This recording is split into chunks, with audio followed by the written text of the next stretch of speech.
avait dit pas d'attaque et tu as dit méfiez-vous des petits. Je l'ai pris pour moi, mais je ferai comme sinon. Et je dirais tout de même ce que j'ai à dire. La première chose, mais tu es tellement grand par l'esprit, mon cher. Donc. Flatteur. Je te savais déjà prétentieux parce que tu as dit 25 ans de travail sur les femmes. Maintenant, je te vois flatteur. Alors, sur les questions de local, je t'ai trouvé de particulière mauvaise foi, mais c'est ton charme parfois. Tu l'as dit, la sémantique sur la question des lieux de culte. Bien sûr qu'on peut dire, s'il n'y a pas de juifs, il n'y a pas de chrétiens, alors il n'y a pas de raison d'avoir des synagogues et des églises, et des temples pour les protestants. Mais j'étais il n'y a pas longtemps, en avril, en Tunisie, dans la ville du père de ma femme, à Sfax.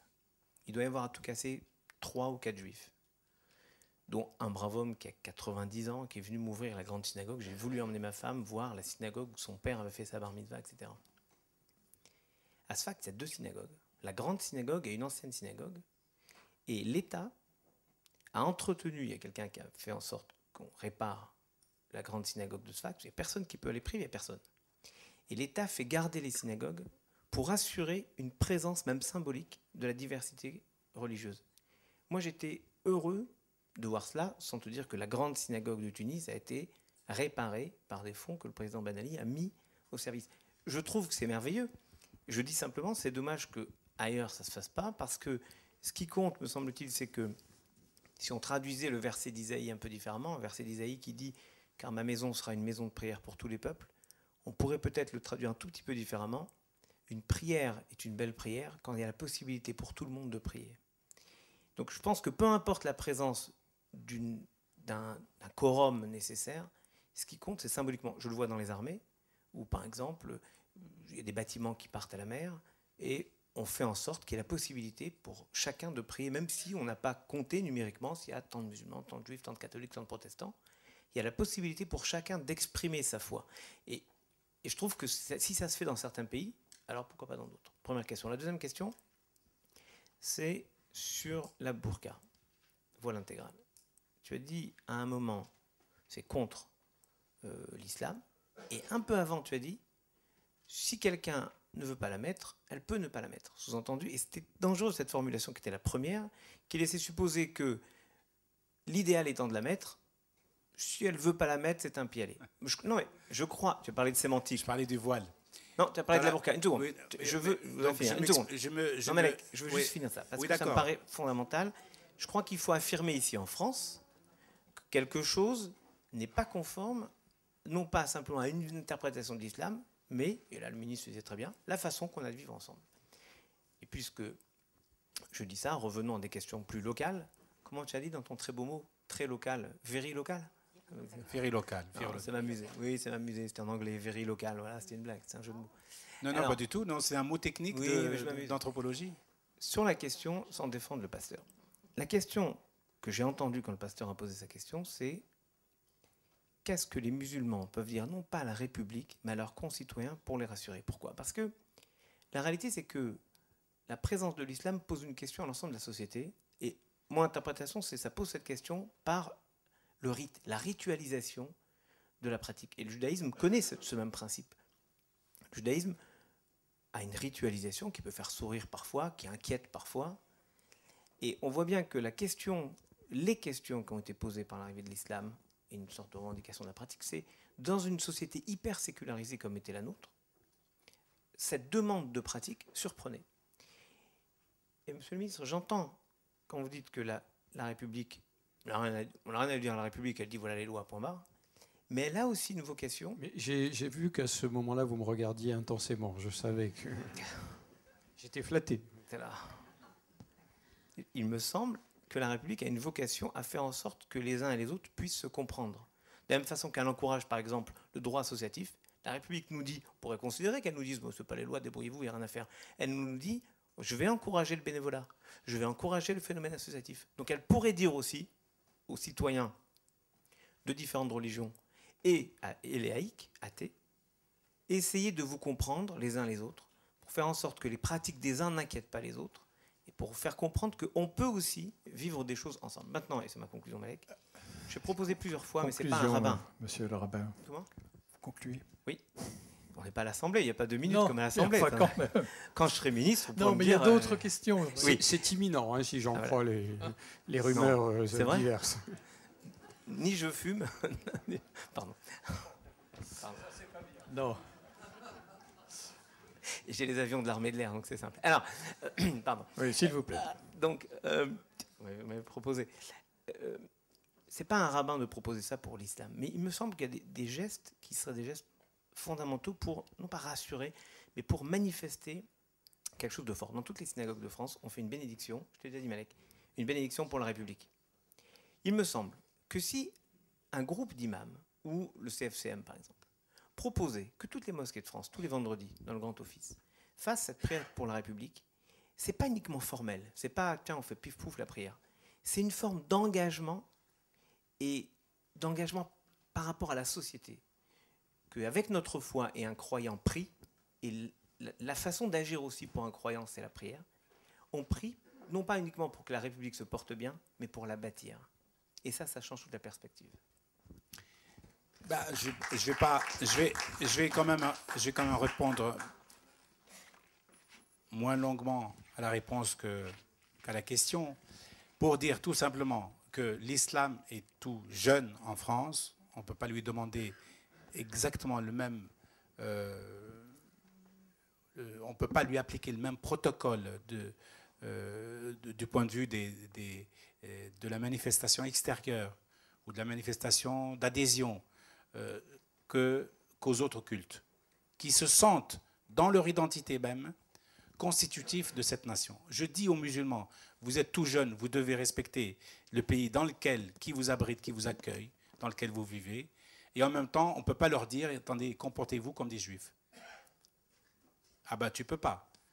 Donc à partir de là, justement, pour que les spécificités soient identifiées, nous reconnaissons aux juifs la possibilité de faire cette allégeance verbale. Non, mais allégeance au sens positif du terme. Il ne faut pas avoir non plus... Non, mais bien sûr, c'est une allégeance. Moi, on est dans des allégeances d'amitié, des allégeances... Ce n'est pas négatif. Ce n'est pas des rimants, je veux dire, quand on dit ça. Ce que je veux dire, c'est que les musulmans font cette allégeance aussi. Peut-être ils ne la font pas verbalement. Ils n'ont pas peut-être précisément le protocole théorique pour pouvoir le dire dans les mosquées, et encore moins au CFCM, qui est tout jeune. Mais le jour où ils se sentiront suffisamment intégrés dans cette nation, ils diront peut-être spontanément exactement leur adhésion à ce pays. Je pense que moi, je ne les suspecte pas de manquer de générosité, de manquer d'amour pour la France. Pour les autres questions, on peut le voile, évidemment, personne ne peut ici me tomber dessus parce que j'ai formulé de manière rapide l'idée que le voile n'était pas compatible avec l'islam ou que la burqa était non musulmane, strictement non musulmane, et qu'il n'y avait même pas nécessité d'en débattre. Moi, j'étais même violent, plus violent que ça. Je vous fais une confidence, vous allez peut-être la rapporter, mais enfin bon. Il y a des caméras. Hein. Oui. Ah oui, là, zut. Ah oui, là. Ça peut être rapporté, effectivement. Oui. Non, mais je dis, bon, alors je ne la fais pas, vous avez raison. Vous êtes plus prudent que moi. Vous êtes plus, si vous voulez pas expérimenté. Je vous suggère de... Non, dans tous les cas de figure, personne ne peut me subjecter. On me dit même l'inverse, c'est-à-dire que je milite contre tous les signes extérieurs de l'islam. Pas du tout. Je milite pour une dignité du musulman et de la musulmane. Une dignité. Et à la bonne distance. À la bonne distance. Ne pas considérer que 4,5 millions de musulmans, ou 5 millions, le chiffre, on ne le sait jamais vraiment trop avec le ministère de l'Intérieur et le ministère de l'Immigration. On ne sait pas exactement comment ils sont. Vous allez me dire que c'est une laïcité qui n'a pas à compter les croyances, évidemment, bien sûr.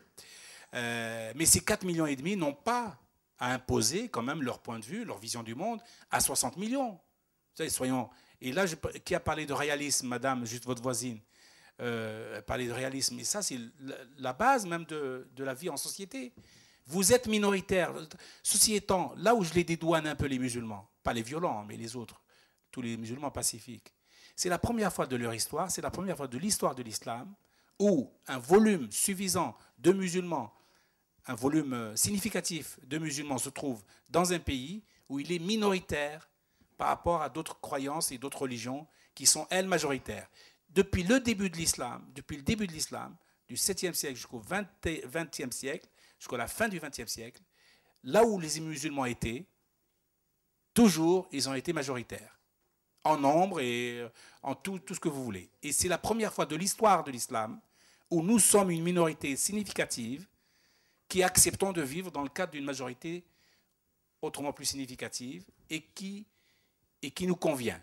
Vous voyez, c'est quand même aussi un retournement dans la pensée même des musulmans, parce qu'ils n'ont jamais imaginé, si vous voulez, des protocoles de minorisation ou d'état minoritaire ou de nombre minoritaire par rapport à un nombre majoritaire.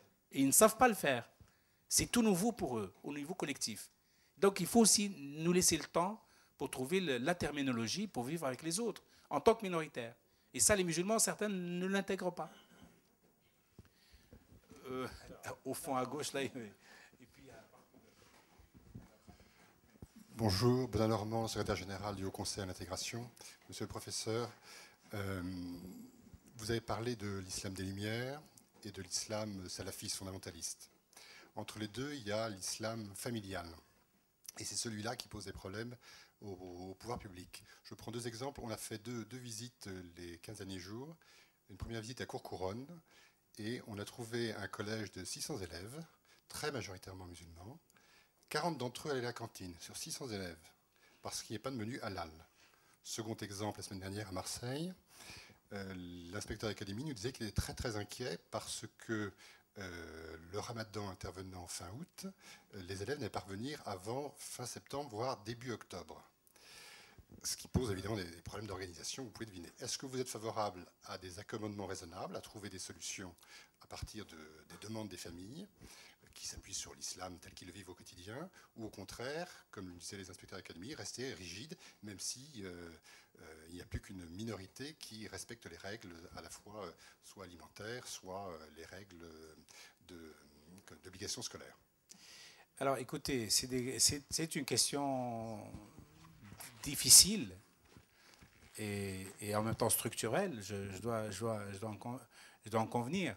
Accommodement raisonnable, les Canadiens m'ont tellement posé la question que j'ai fait un blocage sur cette notion-là, accommodement raisonnable. Parce que j'ai donné comme conseil aux Canadiens, pour autant qu'ils m'écoutaient, évidemment, j'espère tout à fait que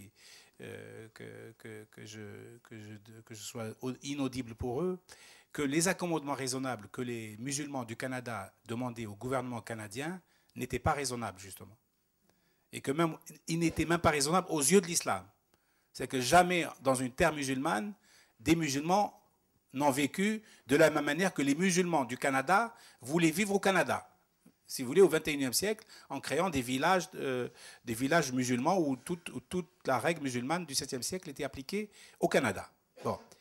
Alors, accommodement raisonnable en France, au vu de cette situation-là, je pense qu'il y a débat, on peut en parler, on peut discuter évidemment avec les personnalités qualifiées. Déjà, il faut inclure les familles, intégrer les familles dans le débat et ne pas faire comme d'autres sujets où on n'inclut pas les musulmans et on leur impose quelque chose du dessus, du dehors, et on leur demande de réagir comme des citoyens responsables. Là, il faut inclure les familles, inclure sûrement les représentants du CFCM, en tout cas les personnalités qualifiées qui représentent l'islam de France, et distinguer deux choses. Le ramadan est ponctuel, je pense que c'est un sujet à part, puisqu'il intervient une fois dans l'année et puis ça tourne. Et donc le problème, on n'aura pas de règle de droit définitive puisqu'elle est liée au moment où il intervient. Et là, en l'occurrence, je vous donne le timing. Si le 10 septembre, les parents ne sont pas rentrés, c'est qu'ils ont fait un rab, une rallonge de détente dans leur pays et leurs enfants n'ont aucune raison de rester à l'extérieur du territoire. Ils doivent rentrer en France pour pouvoir poursuivre les études. Tranquillement, il n'y a pas de raison pour les en priver. Donc, ça va du 10 août au 10 septembre. Pas plus. S'ils viennent le 20 septembre, il y a 20 journées d'absence qualifiées. Pour le reste, accommodement raisonnable sur le halal, la viande halal, c'est comme pour le voile, pour le reste. Je pense qu'il faut réfléchir beaucoup. Moi, au départ, j'étais tout à fait radical. Je dis pas de viande halal pour les gamines, pour les gamins et les gamines, jusqu'à la majorité, jusqu'à la nubilité. Parce que la viande halal est valable évidemment depuis la naissance, pour tous ceux qui mangent, dès l'instant où ils commencent à manger. Mais je dis que la qualité spirituelle de la viande halal, la capacité que la viande halal a de permettre une intégration du jeune enfant dans le cadre de sa famille, ne commence que quand il est conscient de ce que ça signifie. Si on la lui impose, à mes yeux, c'est un peu abusif.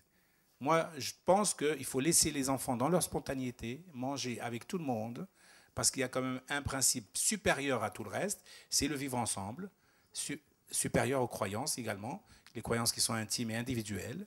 Dans cette logique-là, je dis que la viande halal, on peut attendre. Sauf que, par la suite, j'ai vu que le débat n'était pas aussi simple, et je l'ai vu notamment sur le cas juif, je l'ai vu sur le cas des chrétiens aussi, que les liens, le rapport à l'alimentaire, c'est des rapports très émotionnels et qui sont complexes et qui vont dans des profondeurs de la personnalité de chacun et de la collectivité, évidemment. Donc, je préconise, pour répondre et pour ne pas botter en touche et pour être sincère avec vous, que le débat est neuf et qu'il faut peut-être se réunir et faire un petit groupe de réflexion de gens autorisés à penser ces sujets-là. Donc, sûrement les gars du CFCM, sûrement quelqu'un des établissements publics, des écoles, etc., du ministère de l'Éducation nationale, sûrement quelqu'un qui représente les familles, et décider en commun de la marche à suivre, en sachant qu'elle est temporaire. Parce qu'évidemment, on n'a pas encore la théologie nécessaire. Et moi, je ne peux pas, là encore, si vous voulez, imposer mon islam des Lumières, qui pourrait paraître comme un islam aussi autoritaire que un autre islam qui ne serait pas un islam des Lumières. Vous voyez, c'est une question difficile sur laquelle il faut qu'on en parle.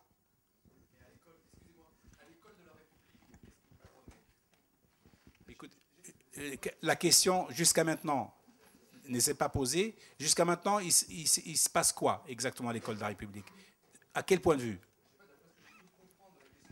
Il y a manifestement un problème dans les cantines scolaires. Oui, les enfants n'y vont pas. Voilà. Ils ne mangent pas halal parce que... Et qu'est-ce que vous répondez à ça? Oui, mais je dis que là, ces familles-là, puisque monsieur me dit que nous avons un problème avec les familles musulmanes, oui. Ben c'est tout un travail de pédagogie qu'il faut faire avec eux, avec elles. Ça veut dire que...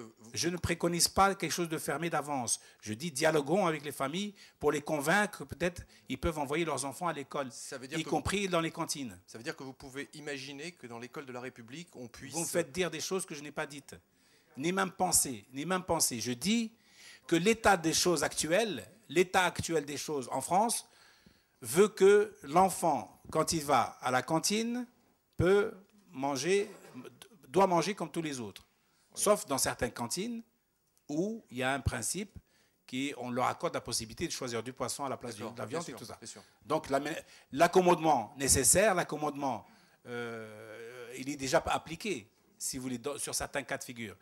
Mais d'une manière plus large, je vous dis, étant donné que l'islam est tout récent et que je ne parle pas au nom de l'ensemble des musulmans et pas même au nom de l'islam, je parle au nom de l'islam des Lumières, l'islam auquel je rêve, que j'aime, qui n'est pas forcément, évidemment, qui est suivi par l'ensemble des musulmans dans le cœur, mais dans la pratique, sur le plan rituel, il y a des chapitres sur lesquels il y a divorce. Mais rassurez-moi juste en un point. Vous ne pourriez pas imaginer qu'on oblige l'école de la République à faire une alimentation halal, par exemple. Attendez. Personne n'a obligé qui que ce soit. Et je ne pense pas qu'on a obligé l'école de la République à faire une viande halal. Donc ça veut dire que la question ne se pose pas? La question se pose, elle s'est posée pour les juifs. Ah non. Si, les juifs font des écoles juives. Ah oui, dans les écoles où juives. Les enfants vont. Mais c'est exactement la même chose pour les musulmans. Ah non, attends, excusez-moi, alors je me suis mal exprimé, mais monsieur. Oui, dans les écoles. Moi, je suis un laïc républicain. Moi aussi. Mais acharné. Moi aussi. Mais donc, à partir de là, la règle est établie. Je dis que l'école, dans la mesure où il n'y a pas une possibilité, pour l'instant, aux enfants, que les enfants de familles musulmanes, je le regrette, puissent avoir leurs écoles. Ce que je regrette beaucoup. Non, mais je ne parle pas d'école religieuse, excusez-moi. Attendez, laissez-moi terminer la phrase. Dans la mesure où il n'y a pas encore d'école musulmane, oui. Je dis qu'il y a dialogue, il y a discussion. Il faut discuter pour permettre aux enfants... éventuellement de manger autre chose que la viande non. Il y a une dame qui lève le. Attendez, je ne sais pas, je suis clair pourtant. Je défends le principe au sens large. Vous prolongerez tout à l'heure la discussion. il y a le cas actuel où il n'y a pas suffisamment d'établissements qui permettent à ces enfants qui ne veulent pas manger comme vous et moi. C'est quand même leur droit. Bon, voilà. Alors, il y a une dame là-bas. Non, mais Madame Khali. Oui, avec l'autorisation de Monsieur Boulik, vous donnerez aussi le micro à la dame qui est juste devant vous, si vous le voulez bien, qui a levé la main depuis la première seconde. Elle m'a autorisé, monsieur le ministre. Oui, mais je n'en doute pas et voilà. Je vous embrasse par la même occasion. Je ne me permettrai pas. Mais je vous disais, vous vous exprimez et si vous le voulez bien, dans la foulée, vous nous donnez aussi le micro. Je ne serai pas longue. Comme je suis une vieille, dirais-je, militante, je suis la présidente de l'Union française des femmes musulmanes qui existe depuis 1979.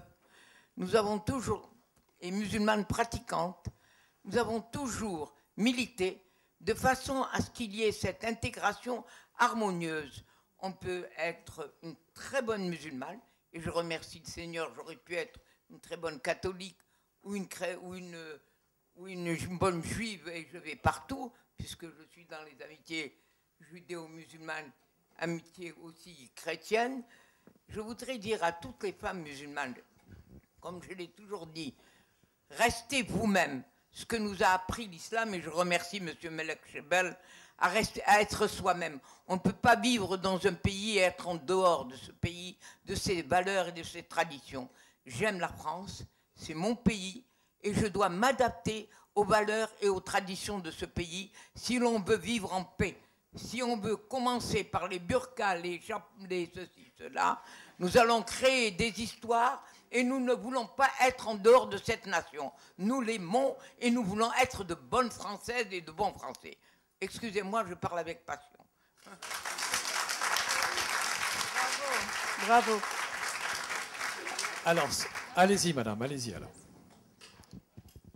Monsieur Malek Chebel, je vais être très très brève. Vous avez parlé de deux islams, l'islam des Lumières, l'islam fondamentaliste. Je ne suis pas islamologue ni spécialiste du tout des religions. Je suis artiste lyrique. Moi, je pense qu'il y a un seul islam et pas deux. L'islam de salam, l'islam qui veut dire paix, la paix qui est l'un des noms divins et qui s'enracine en nous grâce à la gnose, la connaissance et à l'amour. Et par rapport au principe du vivre ensemble, je citerai peut-être quelques vers de notre grand Cheikh al-Akbar Ibn Arabi, de 1100 et quelques andalous, qui a connu Averroès. Vous avez parlé d'Averroès tout à l'heure. Ibn Rushd, il dit ceci: « Mon cœur contient désormais toutes les formes. Il est pâturage pour les gazelles, monastère pour les moines, demeure pour les idoles, Kaaba aux pèlerins, tablette de la Torah, exemplaire du Coran. Ma religion est l'amour, là où ces montures le mènent. L'amour est ma religion et ma foi. Et moi, l'islam, c'est ça. C'est ma religion. Ma religion, c'est l'amour et la paix, la fraternité et du vivre ensemble, quelles que soient nos différences, quelles que soient nos racines, quelles que soient... Voilà, c'est tout. Merci. Merci, merci.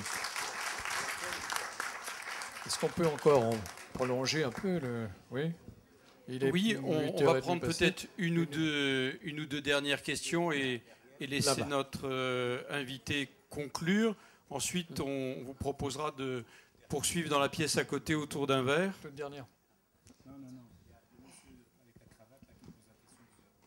Si vous dites le monsieur avec la cravate, vous allez en avoir plusieurs. Oui. Quand même. Alors, avec la cravate et debout. Enfin bon, j'ai essayé de plaider votre cause, mais je ne suis pas toujours entendu. Je suis militant, je suis de la NOGAF, l'association NOGAF. Je ne suis ni musulman, ni chrétien, ni de la maths, ni. Donc je suis universel. Qu'est-ce que c'est que cette association, monsieur Allard ? La NOGAF. Oui. Oui, je ne sais pas si tout le monde connaît ça. Oui, c'est la nouvelle génération pour Afrique pour la France. Oui. Nouvelle génération africaine pour la France. dont le président, c'est M. Évariste Ngala Obela. Alors, elle est pleine, oui. Alors, allez-y, allez-y. Oui, je pense qu'aujourd'hui, toutes ces formes d'islam que vous aviez évoquées, en théorie, alors, sont confondues en pratique. Ce qui me permet de poser cette question, toute simple. Pensez-vous que l'enseignement de l'islam est vraiment bien transmis et bien compris, dans la mesure où,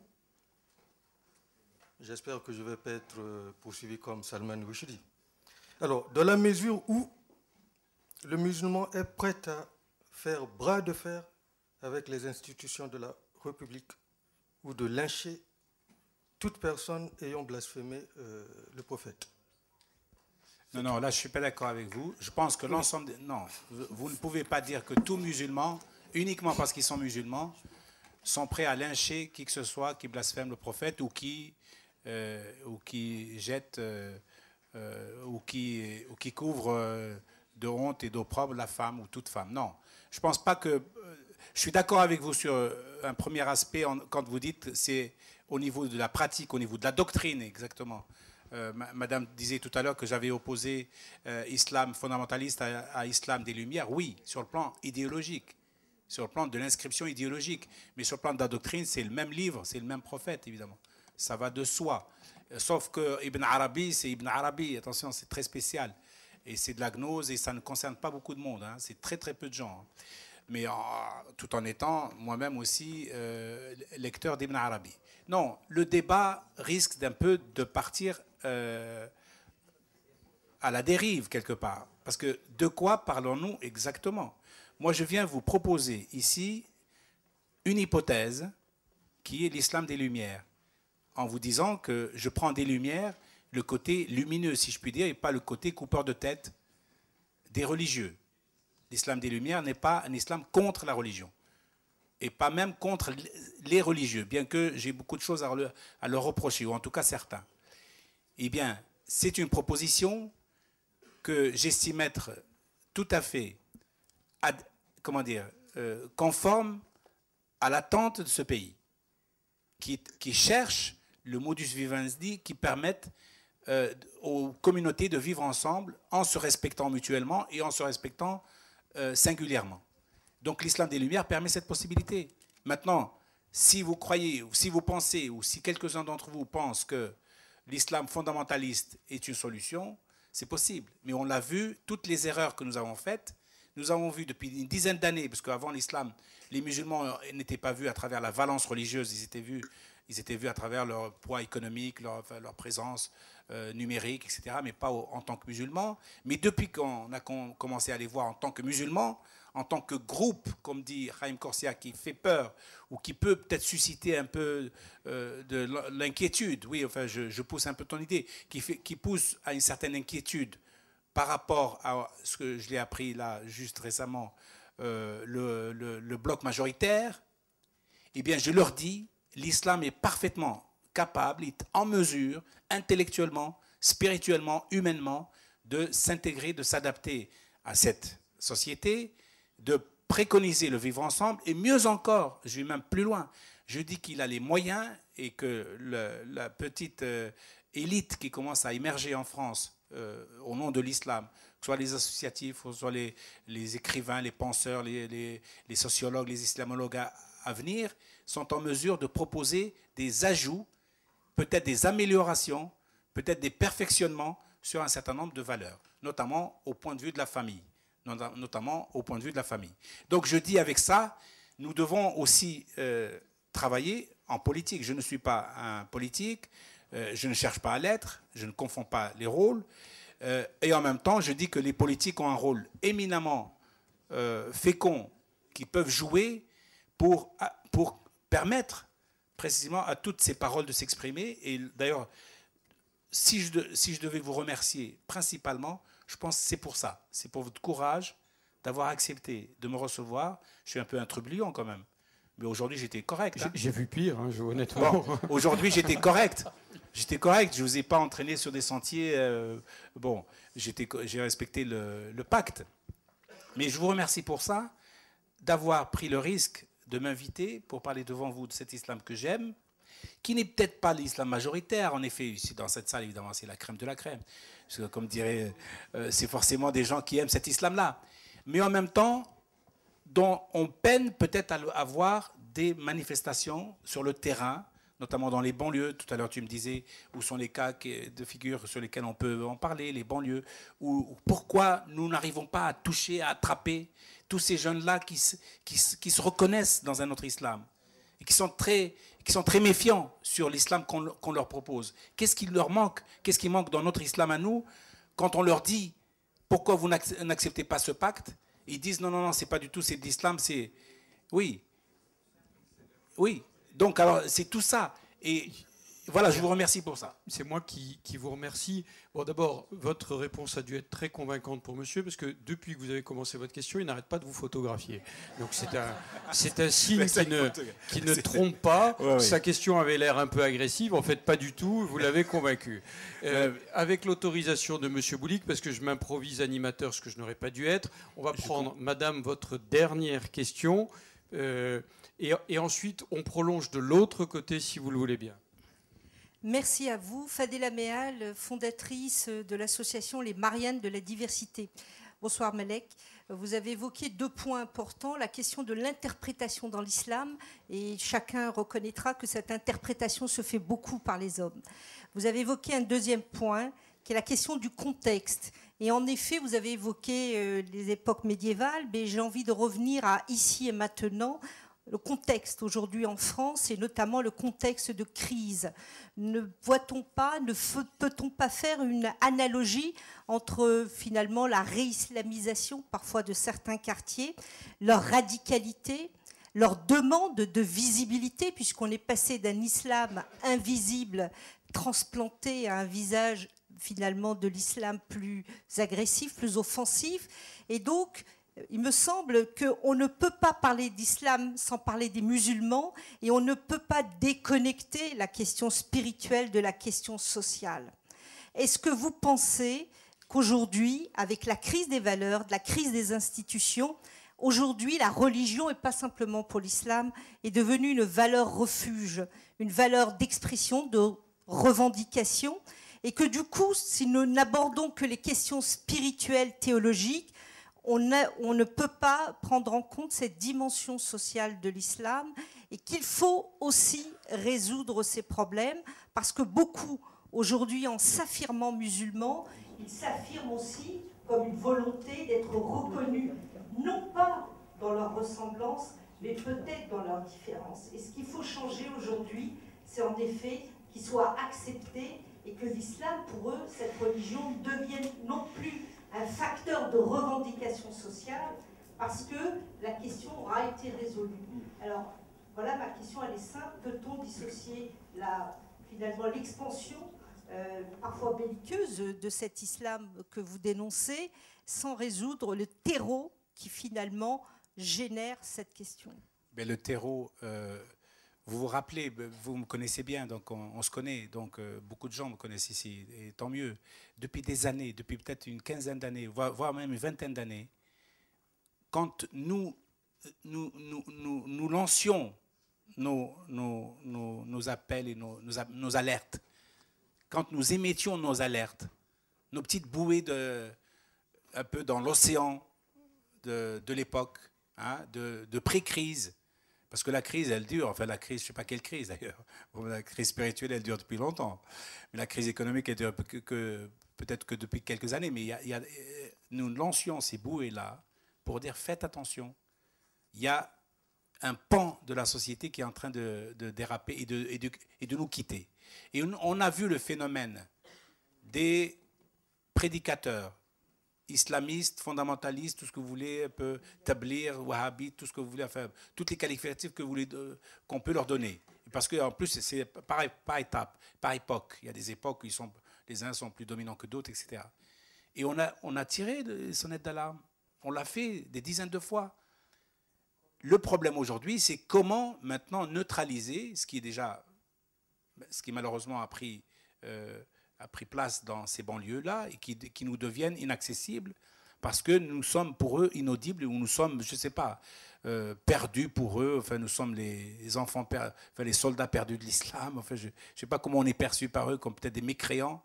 Comment leur dire que nous militons pour l'intérêt commun? Le vivre ensemble, c'est supérieur à tout, y compris aux yeux des musulmans. Il faut que l'islam réintègre cette dimension-là humaniste, donc d'où Islam des Lumières. Il faut qu'il y ait une pédagogie, une véritable pédagogie, que les musulmans fassent ce travail-là de pédagogie sur eux-mêmes.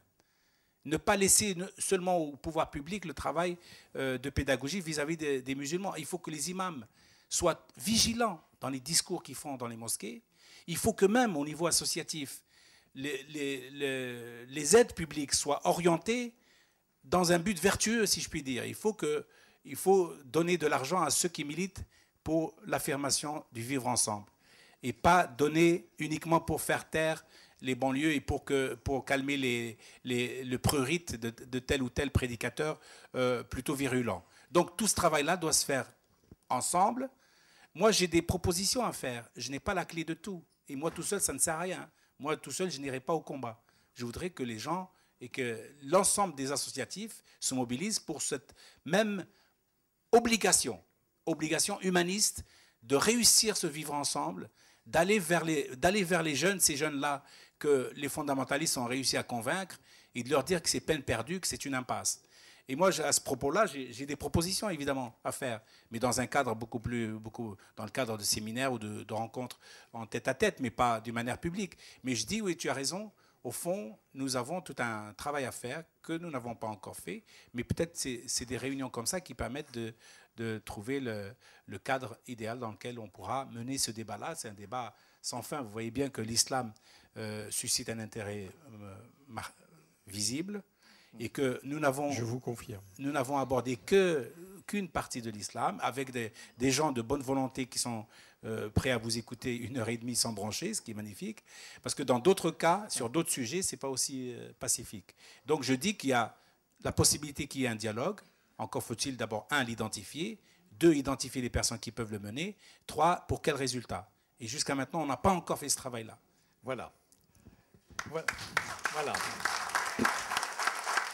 Eh bien, merci à Malek Chebel qui a nourri ce débat, qui aurait pu en effet se prolonger toute la nuit, mais à un moment donné, il faut éteindre les lumières avec un petit tel.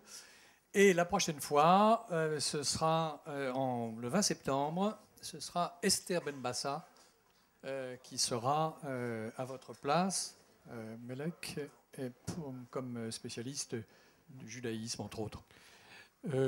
Oui, je ne suis pas sûr que certains diraient accepteraient la définition de spécialiste du judaïsme, mais bon, on en reparlera. D'abord, moi, je voudrais... Elle connaît le sujet.